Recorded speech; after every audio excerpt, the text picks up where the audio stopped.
आप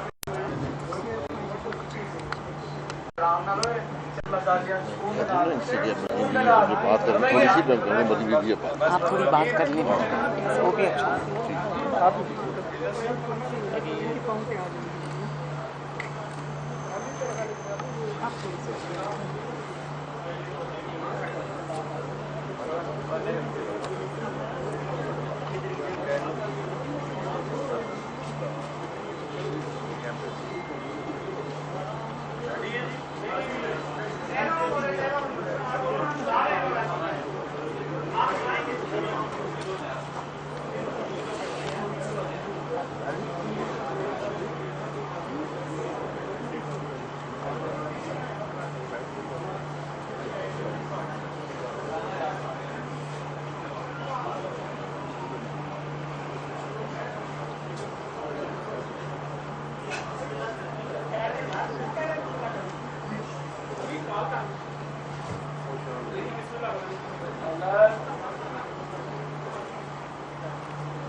तैयार है जी।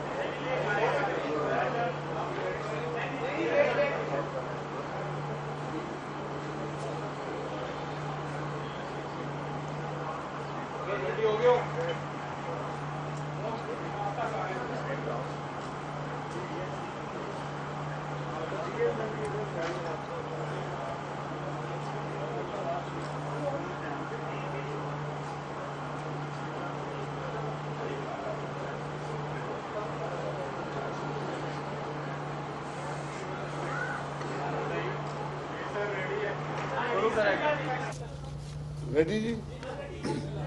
बिस्मिल्लाहिर्रहमानिर्रहीम।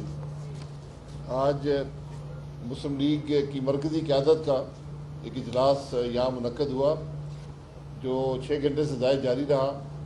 इसमें मुस्लिम लीग के कायद मोहम्मद नवाज शरीफ साहब ने भी शिरकत की। उसके अलावा तमाम सूबाई सदूर भी इस इजलास में मौजूद थे। जनरल सेक्रेटरी एहसन इकबाल साहब भी थे और दीगर मरकज़ी कायदीन ने भी इसमें शिरकत की। इस इजलास में जो PDM की लॉन्ग मार्च है उसके हवाले से जो मुस्लिम लीग नून का मौक़िफ़ है इस बयानिए के बारे में, जो इस वक्त मुल्क में सूरत हाल है, सियासी सूरत हाल है, उसके बारे में, दस्का के इलेक्शन के बारे में और दीगर मामलात ज़ेर बहस आए, तो मैं मरियम नवाज साहिबा से गुजारिश करूँगा कि वो इन मामलात की जो तफसीलात ज़ेर बहस आई हैं वो आपके सामने रखें। शुक्रिया, थैंक यू शाहिद खाकान अब्बासी साहब। बिस्मिल्लाहिर्रहमानिर्रहीम। आप सबका बहुत बहुत शुक्रिया, आप यहाँ पर तशरीफ़ लाए, इंतज़ार किया। जैसे शाहिद खाकान अब्बासी साहब ने फरमाया कि मीटिंग बहुत लंबी थी। 6 घंटे से ज़ायद 2 बजे ये मीटिंग शुरू हुई और अब क्या टाइम हो रहा है, अब 8 बज रहे हैं, तो तकरीबन 6 घंटे की मीटिंग थी।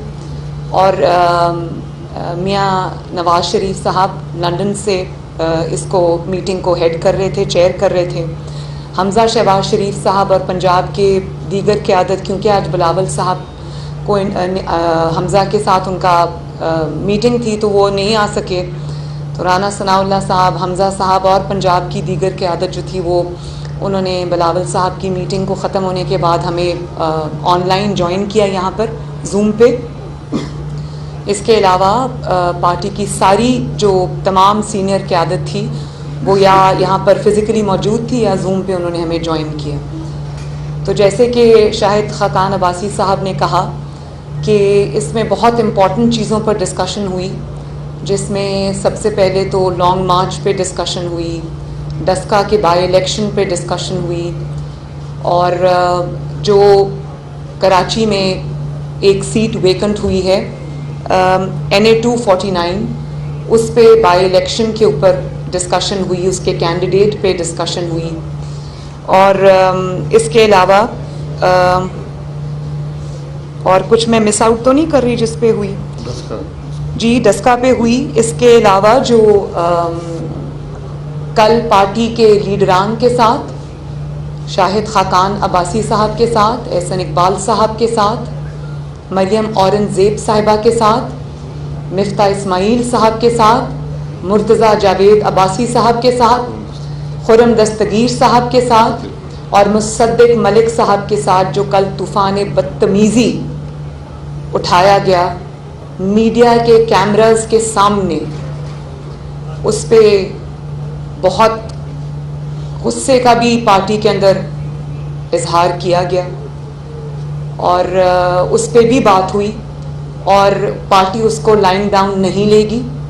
ये मैं कल भी कह चुकी हूँ। मुस्लिम लीग नून को अब वो इखलाक और तहजीब का जो सबक देते हैं वो अपना भाषण अपने पास रखें। किसी तरह भी सीनियर क़यादत की इस तरह से तजलील बर्दाश्त नहीं की जाएगी किराए के चंद गुंडों के हाथों। मुझे पर्सनली मैंने इसको लिया है, जिस तरह आपने मेरे बड़े भाई, मेरे लीडर शाहिद खाकान अब्बासी पे अटैक किया, जिस तरह आपने एहसन इकबाल साहब पे अटैक किया, जिस तरह आपने पाकिस्तान की बेटी मरियम औरंगज़ेब पे अटैक किया, जिस तरह आपने सेनेटर मुसद्दिक मलिक पे अटैक किया, ये आपको इसका बहुत बड़ी कीमत चुकानी पड़ेगी। और आप 2 थप्पड़ मारेंगे, हम आपको 10 थप्पड़ मारेंगे। मुस्लिम लीग नून की क़यादत के साथ जो कल बदमाशी की गई, ख़ुसूसन मरियम औरंगज़ेब साहिबा के साथ, वो हर मुस्लिम लीगी पर, हर मुस्लिम लीग नून के शेर पे कर्ज है, जिसको अदा करना मुस्लिम लीग नून अच्छे से जानती है इंशाअल्लाह। और आखिर में जो ये भी बहुत हमारी जो एतमाद का जाली वोट लेने के बाद जो सूरत हाल, पॉलिटिकल लैंडस्केप एक बना है, पॉलिटिकल सूरत हाल बनी है, उस पर भी बहुत तफसील के साथ बातचीत हुई। चेयरमैन सेनेट के ऊपर भी बातचीत हुई और उसमें सबका ये कंसेंसस था कि जिस तरह से कल धौंस और जबर और गुंडागर्दी से कल एतमाद का वोट लिया गया, पाकिस्तान की एजेंसीज़ को इस्तेमाल करके, पाकिस्तान के इदारों को इस्तेमाल करके, जिस तरह कल एतमाद का ज़बरदस्ती गर्दनों पर, अपने ही अरकान के गर्दनों पर तलवारें रखकर जिस तरह एतमाद का वोट लिया गया, उसकी ना कोई कानूनी हैसियत है, ना कोई आइनी हैसियत है, ना कोई सियासी हैसियत है, ना कोई इखलाकी हैसियत है। जिन अरकान ने आपके ख़िलाफ़ यूसुफ रज़ा गिलानी साहब के इलेक्शन में वोट किया, सिर्फ 2 दिन बाद अचानक ऐसा क्या हो गया कि उन्होंने अपना फ़ैसला बदल दिया। फ़ैसला बदला नहीं, फ़ैसला तब्दील कराया गया है। और जिस मुज़हिका ख़ेज़ अंदाज़ में वो फ़ैसला तब्दील कराया गया है, जैसे कि मैंने उस दिन भी कहा, कल कहा कि पूरे पार्लियामेंट लॉजेस को आपने बंकर बनाया हुआ था। ऐसे लग रहा था कि जैसे शुमाली वज़ीरिस्तान का कोई इलाका है। पूरी रात आप सूली पर लटक कर अपने MNAs गिनते रहे। ड्रोन कैमरा से एक एक MNA की आपने निगरानी की। पहली मर्तबा हुआ कि किसी जमात के अपने सरबराह के ख़िलाफ़ उसकी जमात ने अदम एतमाद कर दिया हो, जबकि वो पावर में हो। आप इमेजिन करें ज़रा, ये हाल है। ये उसके अलावा है जो चारों सूबों से इमरान खान के ऊपर अदम एतमाद का अवाम की जानिब से न सिर्फ अदम एतमाद का बल्कि गुस्से का भी इजहार किया जा रहा है, ये उसके अलावा है।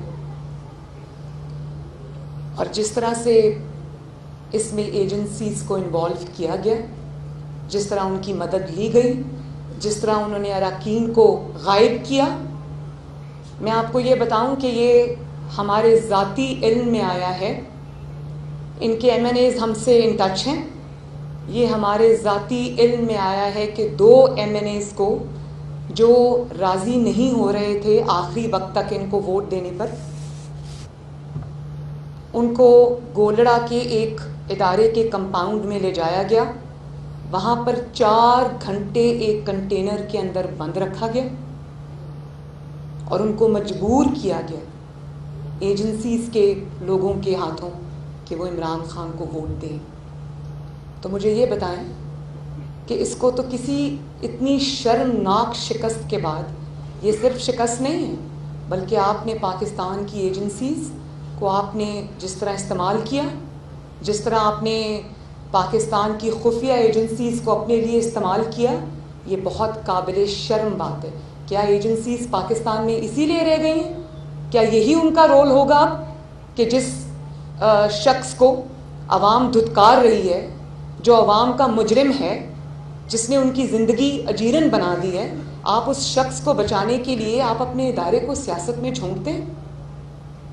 इसका जवाब पाकिस्तानी कौम को चाहिए, इसका जवाब मुस्लिम लीग नून को चाहिए, इसका जवाब आपको देना पड़ेगा। और कहाँ है उस शख्स की इज्जत, कहाँ है उस शख्स की गैरत जो कहने को तो वज़ीर आज़म की कुर्सी पर बैठा है लेकिन एजेंसीज़ को ये कहता है, एजेंसीज़ के सरबराहों को ये कहता है कि मेरे अरकान से ज़बरदस्ती मुझे वोट ला के दो। इसको तो मैं ये भी नहीं कह सकती कि ये कोई अपने आप को झूठी तसल्ली या तिफिल तसल्ली दे रहा है।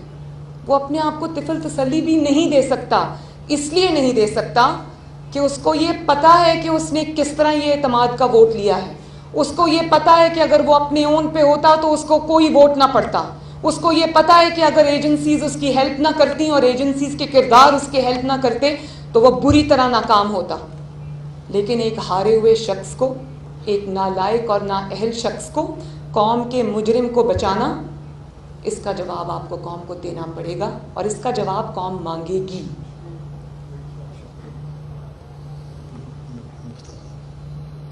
दूसरा, जो इलेक्शन का रिजल्ट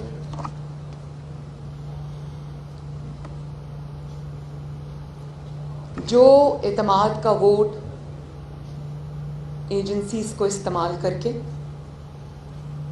गर्दनों पर तलवारें रख के, अपने ही अराकीन को अगवा करके, अपने ही अराकीन को हब्से बेजा में रख के, अपने ही अराकीन को जिस तरह वो कहते हैं कि इनएक्सेसिबल करके ज़बरदस्ती जो वोट लिया जाए, इसका मतलब ये है, साफ अल्फाज में अगर मैं उसको एक सेंटेंस में सम अप कर दूं, इसका मतलब ये है कि Imran Khan, you know that your time is up, you know that it is over for you. दूसरी बात ये कि जो NA 249 है,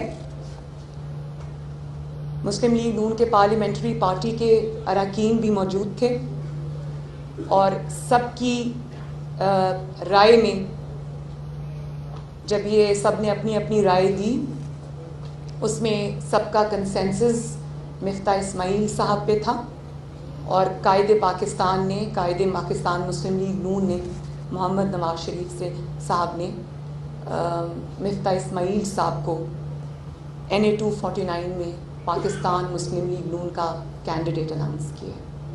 तो बाकी जो फॉर्मल अनाउंसमेंट है सदर पार्टी के, वो उनकी टिकट जारी करेंगे अभी इंशाल्लाह। तो ये फैसले आज हुए हैं। कोई सवाल आपका?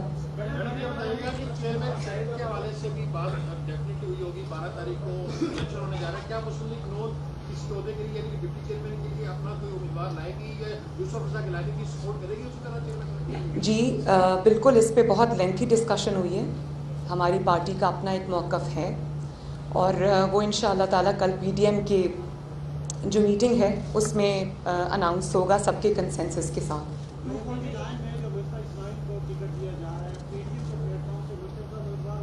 ये भी कल इंशाअल्लाह PDM में ये डिस्कस होगा।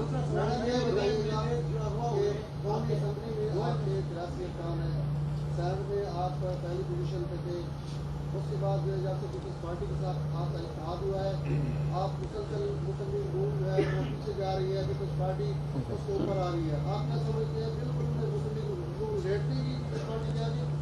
बड़ी मेहरबानी आपकी। मुस्लिम लीग नून छोटी रेस का घोड़ा नहीं है, बड़ी रेस का घोड़ा है। Thank you.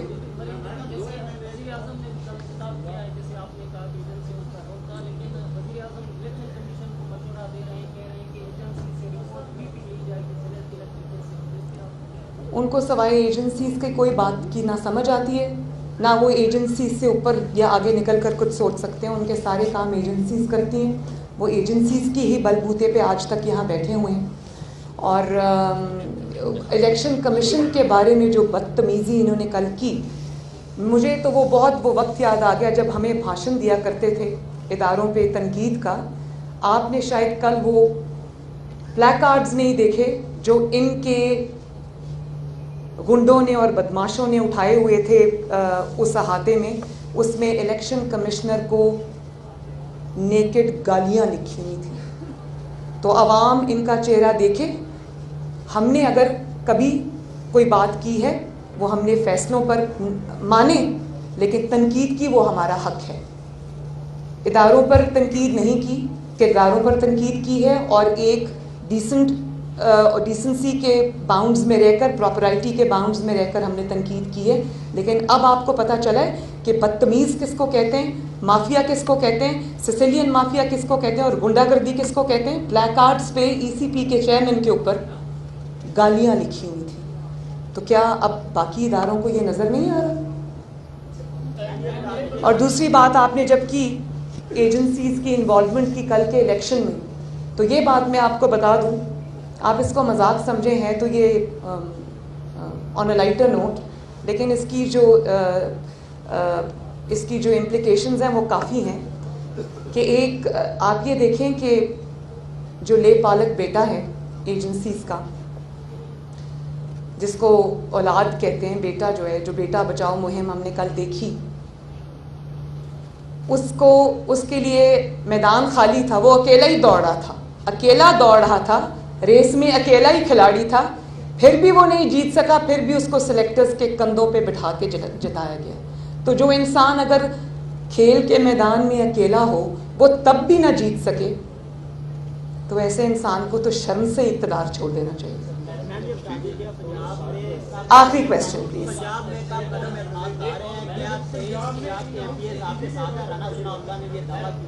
के पंजाब में क्या आदम एतमाद आप जा रहे हैं, क्योंकि राणा सनाउल्लाह साहब ने ये दावा किया कि पंजाब के 23 MPs आपके साथ हैं, कब 23 नहीं, बहुत ज़्यादा है इससे। तादाद बता दें और कब जा रहे हैं? तादाद में आपको अभी तो नहीं बताऊंगी। पंजाब में कब बदलना है? आपने कहा 2 MLA को अगवा किया गया, उनके कंटेनर में रखा गया, वो वोट नहीं दे रहे थे। वो MLA किसी प्लेटफॉर्म पे वोट सामने आए तो बोल देंगे। देखिए, जब इस मुल्क में जब जुल्म का आप उसको हद से जब गुजर जाता है तो लोग बोलते हैं। जिस तरह जस्टिस शौकत अजीज़ सिद्दीकी साहब बोले, जिस तरह अरशद मलिक साहब बोले, जिस तरह बाकी लोग बोले, इंशाअल्लाह ताला सब बोलेंगे, सब बोलेंगे और बोल रहे हैं। बस आखिरी क्वेश्चन प्लीज।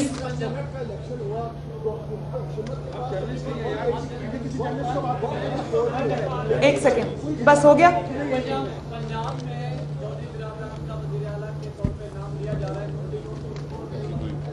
देखिए, पंजाब में अगर कोई इंशाअल्लाह अगली हुकूमत आएगी, वो पाकिस्तान मुस्लिम लीग नून की होगी। शुक्रिया।